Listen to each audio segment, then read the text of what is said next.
पिछले कुछ महीनों से सैटर्न पाइसेस में डायरेक्ट चल रहा था। इस दौरान शायद आपकी ज़िंदगी में धीरे धीरे ऐसी तब्दीलियां आई होंगी जिन्हें आपने उस वक्त इतनी अहमियत ना दी हो। किसी के करियर का इम्तिहान हुआ होगा, किसी के रिश्तों में जिम्मेदारियां बढ़ गई होंगी और किसी को अपनी ज़िंदगी को नए अंदाज से ऑर्गेनाइज करना पड़ा होगा। लेकिन अब कहानी एक नए मोड़ पर आ गई है। 26 जुलाई 2026 को रात 11:14 पर सैटर्न रेट्रोग्रेड हो चुका।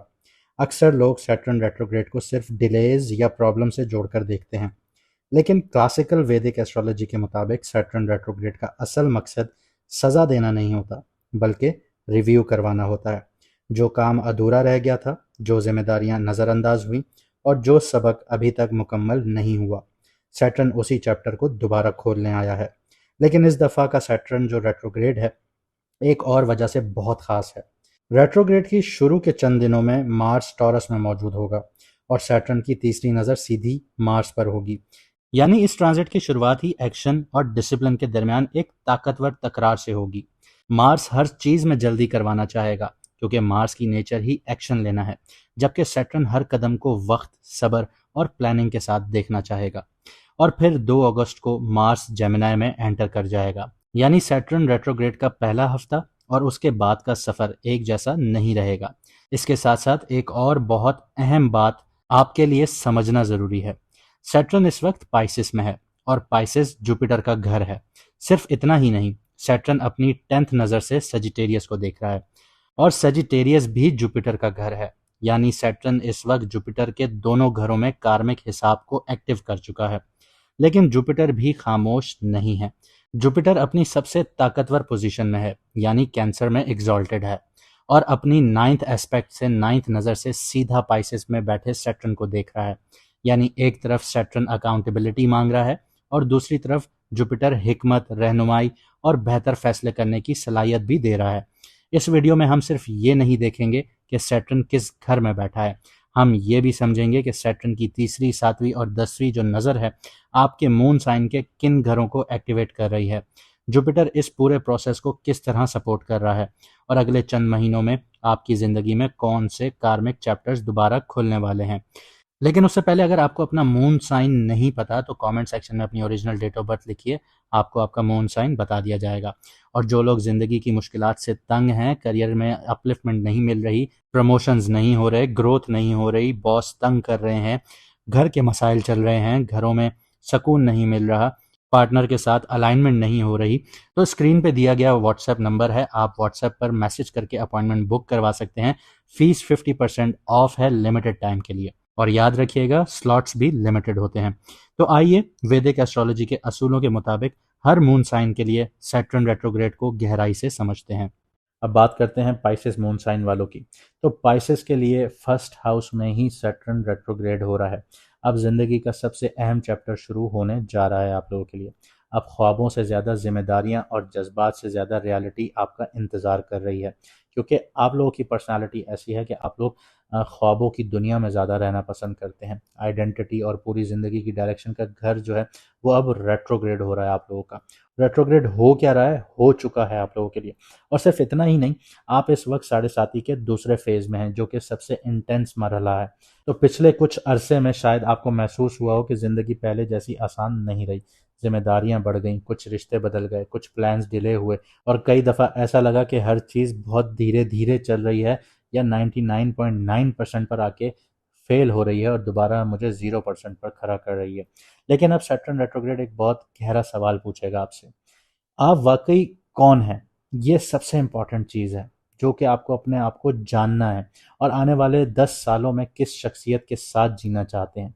ये एक बहुत इंतहाई, आप ये कह लीजिए, अहम सवाल है, जिसका कमेंट सेक्शन में आप लोग मुझे जवाब देंगे।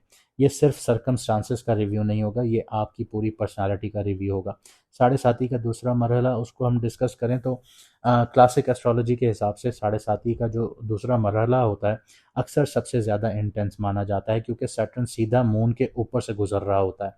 इसका मतलब ये नहीं है कि दिन मुश्किल होगा, इसका मतलब ये है कि हर फैसले की जिम्मेदारी लेना पड़ेगी आप लोगों को, हर गलती से सीखना होगा और हर कमज़ोरी को एक्सेप्ट करके उस पर काम करना होगा। और इन सारी चीज़ों को लेके आपके ऊपर जहनी दबाव बहुत होगा, एंजाइटी बहुत होगी, डिप्रेशन बहुत होगा। अगर पिछले अरसे में किसी जिम्मेदारी को टालते रहे हैं तो अब सैटर्न उसे नज़रअंदाज होने नहीं देगा।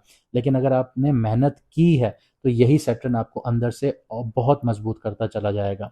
अब सैटर्न के फर्स्ट हाउस को हम देखें डिटेल में तो आपकी सोच जो है, कॉन्फिडेंस जो है, बिहेवियर जो है, लाइफ अप्रोच जो है, इनमें गहरी तब्दीलियां महसूस होना शुरू होंगी। हो सकता है कि लोग कहें आप पहले से बहुत ज़्यादा सीरियस हो गए हैं, लेकिन असल में ये सीरियसनेस नहीं होगी, मेच्योरिटी होगी। अब आप हर फैसले पहले की तरह जज्बात में आकर नहीं लेना शुरू करेंगे। हर कदम सोच समझ कर उठाना होगा आप लोगों को, और यही सैटर्न का असल मकसद है। सैटर्न की तीसरी नज़र की बात करूं तो वो आपके टॉरस पर पड़ती है, जो कि आपका थर्ड हाउस है। ये हाउस जो रिप्रेजेंट करता है वो आपकी कम्युनिकेशन रिप्रेजेंट करता है, स्किल्स रिप्रेजेंट करता है, राइटिंग रिप्रेजेंट करता है, बिजनेस, मार्केटिंग, छोटे बहन भाई, आपकी हिम्मत रिप्रेजेंट करता है। सैटर्न चाहता है कि आप अपनी स्किल्स को प्रोफेशनल लेवल तक लेकर जाएं। सिर्फ आइडियाज़ काफ़ी नहीं है, एग्जीक्यूशन भी उतनी ज़रूरी है। अगर आप कंटेंट क्रिएशंस करते हैं, टीचिंग करते हैं, सेल्स करते हैं, मार्केटिंग से जुड़े हुए हैं या बिजनेस में हैं, तो कंसिस्टेंसी ही सबसे बड़ी ताकत होगी आप लोगों के लिए। सैटर्न की सातवीं नज़र की बात करूं तो वो विर्गो पर पड़ती है, और विर्गो आपका सेवन्थ हाउस है। यहाँ पे आपकी शादी है, पार्टनरशिप्स हैं, आपके बिजनेसेस हैं, कॉन्ट्रैक्ट्स हैं, पब्लिक इमेज है। रिलेशनशिप जो है इस ट्रांजिट का बहुत, आप ये कह लीजिए, अहम हिस्सा है आप लोगों के लिए, क्योंकि ये आपका मिरर हाउस है। अगर कोई रिश्ता सिर्फ इमोशंस पर चल रहा है तो उससे आप ये कह लीजिए कि अब रियलिटी चेक्स का सामना करना पड़ेगा। लेकिन जो रिलेशनशिप ट्रस्ट और रिस्पॉन्सिबिलिटीज़ पर बने हैं वो और मजबूत हो जाएंगे। बिजनेस पार्टनरशिप्स के लिए भी यही चीज़ है, और बिजनेस पार्टनरशिप्स में भी ट्रांसपेरेंसी और कमिटमेंट बहुत ज़रूरी है। लेकिन एक चीज़ याद रखिएगा कि इस दौर में अगर आप लोग पाइसेस वालों ने शादियां की तो वो आप लोगों के लिए कार्मिक रिजल्ट साबित होंगी। लेकिन अगर यहाँ पे आप लोगों ने रिसर्च करके शादियां की, बिना किसी मतलब के शादियां की, तो वो कामयाब होंगी। यानी कि अगर आप लोग किसी से शादी करते हैं और दिमाग में ये रखते हैं, दिल में ये नियत रखते हैं कि मुझे यहाँ से पैसा मिलेगा, या मेरे लिए यहाँ से ये चीज़ें होंगी, या यहाँ से मैं स्टेबिलिटी हासिल कर लूँगा, या यहाँ से मुझे कुछ भी मिल जाएगा, या कोई भी आप कह लीजिए लालच देखने को मिल जाए आपकी नीयत में, तो वो समझ लीजिएगा कि वो आप लोगों के लिए आगे जाके टूटने का मुकाम आप लोग आज से तय कर देंगे, क्योंकि यहाँ पे कार्मिक रिजल्ट्स आप लोगों के लिए 110% लिख दिए जाएंगे। अब सैटर्न की बात करूं, जो उसकी 10वीं नज़र है वो आपके 10th हाउस पर पड़ती है, जो कि आपके करियर का घर है। ये सबसे पावरफुल नज़र है यहाँ पे। करियर, आपका प्रोफेशन, आपका बिजनेस रेपुटेशन, लीडरशिप, ये आपका सारा 10th हाउस है। सैटर्न यहाँ पे कहता है कि अब वक्त आ गया है कि दुनिया आपको आपके काम से पहचाने। करियर में रिस्पॉन्सिबिलिटीज़ बढ़ना शुरू हो जाएंगी आप लोगों के लिए। प्रमोशन डिले हो सकती हैं, काम बहुत ज़्यादा हो सकता है, प्रेशर आपके ऊपर बहुत ज़्यादा आ सकता है। लेकिन अगर आप डिसिप्लिन और कंसिस्टेंसी रखेंगे तो यही दौर जो है ये आपके फ्यूचर की जो सक्सेस है उसकी बुनियाद रख देगा। अब यहाँ पे हम जुपिटर की बात करते हैं, क्योंकि जुपिटर आपके फर्स्ट हाउस का लॉर्ड है।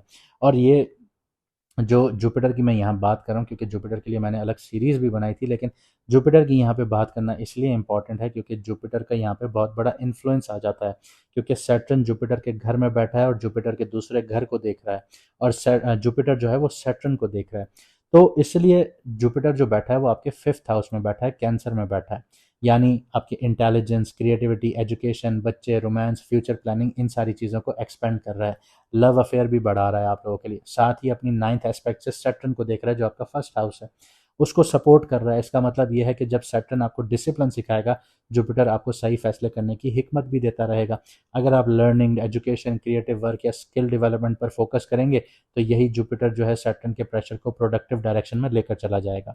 लेकिन अगर आप लोग सिर्फ रोमांस के पीछे भागेंगे, आप लोग लव रिलेशनशिप्स के पीछे भागेंगे, अपना टाइम वेस्ट करेंगे, तो सैटर्न यहाँ पे हावी होगा। उसकी प्रोडक्टिव आप कह सकते हैं कि डायरेक्शन नहीं होगी, फिर ये आपको कार्मिक रिजल्ट्स की तरफ लेके चला जाएगा। तो यहाँ पे आपको अपना डायरेक्शन खुद तय करना होगा, क्योंकि अल्लाह ताला ने इंसान को ये कह सकते हैं कि आज़ादी दी है कि वो अपने फैसले खुद चुने। एक सीधा रास्ता है, एक उल्टा रास्ता है। आपने जिस रास्ते पे चलना है आपको रिजल्ट उसी रास्ते के मुताबिक मिलना शुरू हो जाएगा। अब यहाँ पे हम करियर की बात करते हैं, तो ये ट्रांजिट करियर के लिए आप लोगों के लिए अहम बुनियाद तैयार कर सकता है। Leadership roles, management, education, consultancies, research, creative fields में धीरे धीरे आप लोगों को ग्रोथ मिलेगी, लेकिन थोड़ी मेहनत डबल होगी। हर कामयाबी की बुनियाद आपका सब्र और कंसिस्टेंसी ही होगी। इस चीज़ को दिमाग में बिठा लें अगले 4 साल के लिए। फाइनेंसिस की बात करूं तो इनकम में स्टेबिलिटी आ सकती है, लेकिन अननेसेसरी एक्सपेंसेस से आप लोगों को बचना है। लॉन्ग टर्म फाइनेंशियल प्लानिंग बनाना बहुत ज़रूरी है आप लोगों के लिए। अगर आप लोगों ने इस चीज़ पर काम नहीं किया तो आगे जाके आप लोगों को बहुत मुश्किलात होंगी, जैसे एक्वेरियस वाले फेस कर रहे हैं और कैप्रिकॉन वाले फेस करके अभी निकले हैं। आप उनसे सवालात कर सकते हैं। जिसका मून साइन कैप्रिकॉन हो उससे पूछ लीजिएगा कि 2018 से ऑनवर्ड्स उसके कैसे हालात रहे, वो आपको खुद बता देगा। इसके अलावा शॉर्टकट्स बिल्कुल भी नहीं लीजिएगा। इसके बिल्कुल बरक्स सस्टेनेबल ग्रोथ की तरफ जाइएगा, उसको तरजीह दीजिएगा। रिलेशनशिप की बात करूं तो पार्टनर आपसे पहले से ज़्यादा इमोशनल मैच्योरिटी की उम्मीद रख सकता है। सिंगल लोग किसी मेच्योर और रिस्पॉन्सिबल इंसान की तरफ अट्रैक्ट हो सकते हैं। हर रिलेशनशिप में ऑनेस्टी और अकाउंटेबिलिटी बहुत अहम होगी। हेल्थ की बात करूं तो स्ट्रेस, फटीग और इमोशनल प्रेशर को इग्नोर नहीं करना। एनजाइटी, डिप्रेशन ये बहुत ज़्यादा बढ़ेगा। अपने आप को थोड़ा सा रिलैक्स रखें, रेगुलर स्लीप रखें, बैलेंस रूटीन रखें, फिजिकल एक्टिविटी को अपनी प्रायोरिटीज़ बनाएं। मेंटल वेलबींग भी उतनी ही ज़रूरी होगी जितनी फिजिकल हेल्थ है। सैटर्न के इस रेट्रोग्रेड टाइम पीरियड में यानी 26 जुलाई से लेकर 11 दिसंबर तक मैं आपको कुछ एक्शन प्लान्स बता देता हूँ। इनको फॉलो करते रहें, आप लोगों के लिए थोड़ी लीनियंसीज आना शुरू हो जाएंगी। अपनी पर्सनालिटी और डेली डिसिप्लिन पर काम करें इस टाइम पीरियड में। करियर को लॉन्ग टर्म नज़रिए से प्लान कीजिए, शॉर्ट टर्म से नहीं करना आप लोगों ने। हर रिलेशनशिप में ट्रांसपेरेंसी और रिस्पॉन्सिबिलिटी रखना शुरू कीजिए। नए स्किल्स और एजुकेशन में इन्वेस्ट करना शुरू कीजिए। हेल्थ, स्लीप और मेंटल बैलेंस को इग्नोर नहीं करना आप लोगों ने। और साथ ही साथ आखिरी चीज़ बता दूं कि काली चीज़ का सदका, काले कपड़े, काले जूते, चमड़े के जूते, लेदर शूज़, ये मज़दूरों को देने हैं। ये हर सैटरडे को आप लोगों ने सदका अब रेगुलरली फॉलो करना है, any how, every Saturday for next 4 to 5 years। उम्मीद करता हूँ आपको वीडियो पसंद आई होगी। अगर आप लोग अपॉइंटमेंट लेना चाहते हैं तो व्हाट्सएप का नंबर आपकी स्क्रीन पर आ रहा है, मैसेज करके अपना अपॉइंटमेंट बुक करवा लीजिए। फीस 50% ऑफ है और लिमिटेड टाइम पीरियड के लिए है और लिमिटेड स्लॉट्स हैं। मुझे दीजिए यहाँ से इजाज़त, मिलते हैं अगली वीडियो में सितारों के सफ़र पर।